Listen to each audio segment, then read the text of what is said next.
সে ডলারগুলো মেঝেতে রাখে এবং বলে, তোমার কাছ থেকে এটি গ্রহণ করা যায় না। আর হ্যাঁ, তোমার ভাজা মুরগির খাওয়া উচিত না। তোমার সালাদ অর্ডার করা উচিত ছিল। যাই হোক, আমাকে বিদায় দাও।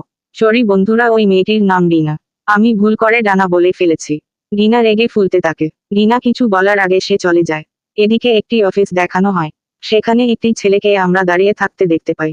এই ছেলেটির নাম ডমিনিক। ওই অফিসে সাংবাদিক, ফটোগ্রাফারে ভরা ছিল। ডমিনিকের সৎ ভাই, যার নাম এইস আত্মবিশ্বাসের সাথে স্টেজে দাঁড়িয়েছিল। তখন একজন সাংবাদিক এইসকে বলে, আপনি 14 বছর বয়সে দেশের সর্বকনিষ্ঠ সিইও হবেন জেনে কেমন লাগছে? এইস বলে, এর জন্য আমার ভালো লাগছে। আমি জানি এটি একটি বিশাল দায়িত্ব, কিন্তু অবশ্যই আমি পরবর্তী চ্যালেঞ্জের জন্য প্রস্তুত আছি। তখন আরেকজন সাংবাদিক উঠে বলে, আপনার কি এই কোম্পানি নিয়ে নতুন কোনো আইডিয়া আছে? এইস বলে, হ্যাঁ আছে। আমি বিশ্বাস করি আমার দলের এমন কিছু নিয়ে আসার ক্ষমতা আছে, যা আমাদের সবার উপকারে আসবে। এখানে কোম্পানি নিয়ে আরো কথা বলা হয়। শেষে সাংবাদিককে এইস বলে, ধন্যবাদ সবাইকে আজকে এখানে আসার জন্য। সবাই চলে যায়। ডমিনিক লুকিয়ে আছে। এইসের মুখে হাসি আর থাকে না। এইস তার বাবার কাছে যায়। ডমিনিক তাদের কথা লুকিয়ে শুনে। তাদের বাবা এইসকে বলেন, আমি মুগ্ধ।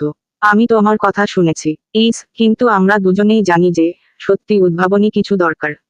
এইস বলে, আপনি চিন্তা করবেন না, আমি অবশ্যই এটির সমাধান করব। তাদের বাবা বলে, আমি বিশ্বাস করি আমাদের কিছু যুগান্তকারী গবেষণার প্রয়োজন। এটি ক্ষমতা নয়, এটি তোমার ভাই ডমিনিক রোল করেছে। এইস বলে, বাবা আমি উপায় খুঁজে বের করব। তুমি জানো যে আমার আরেকটু সময় লাগবে। এদিকে ডমিনিক সরে যায়। ডমিনিকের সৎ ভাই একজন অহংকারী। সে সবসময় ডমিনিকের ছায়ায় থাকতে চায়। ডমিনিক মনে মনে বলে, বাবার কোম্পানির মুখ হতে পারে এইস, কিন্তু আমারও মস্তিষ্ক আছে। আমি কিছু নিয়ে কাজ করব। যা আমি আশা করি। এখন আমাদের ওই মেয়েটিকে দেখানো হয়, যে ফ্রাই চিকেন ডেলিভারি দিয়েছিল।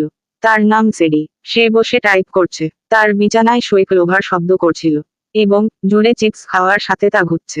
ক্লোভার বলে, রিনা এমন একটা জিনিস যে সে মনে করে সে সবকিছু থেকে পালিয়ে যেতে পারবে।